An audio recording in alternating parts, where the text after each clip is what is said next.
cartoons. Right. You get ready to be yuffed. You're listening to cartoon characters, so don't be outraged. They're just cartoons. I'm no cartoon. I'm a real man. No. You are not. You're animated. If you're a real man, turn sideways.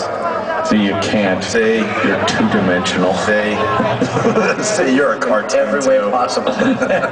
One-dimensional. Former one-dimensional.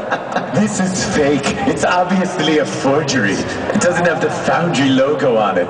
Where do we begin? If you're in the first 5 rows, you are considered an Opie and Anthony slob. I want my fans in the first few rows. All the drunks that are just hungover with that swimmy head pounding away. You're hungover. Bunch of alcoholics you guys are. I didn't want nice people. I didn't want diversity. I wanted animals. I wanted the animals that listen to the show. I wanted them fat, and I wanted them Opie and Anthony fans. Yeah. So I'm like, that's the people I want, these messes. I don't want good-looking, beautiful, attractive people. You jump right in. It's all about your timing. I didn't mean to try to chime in. I apologize. It's all about you. Go. What do you got? Go.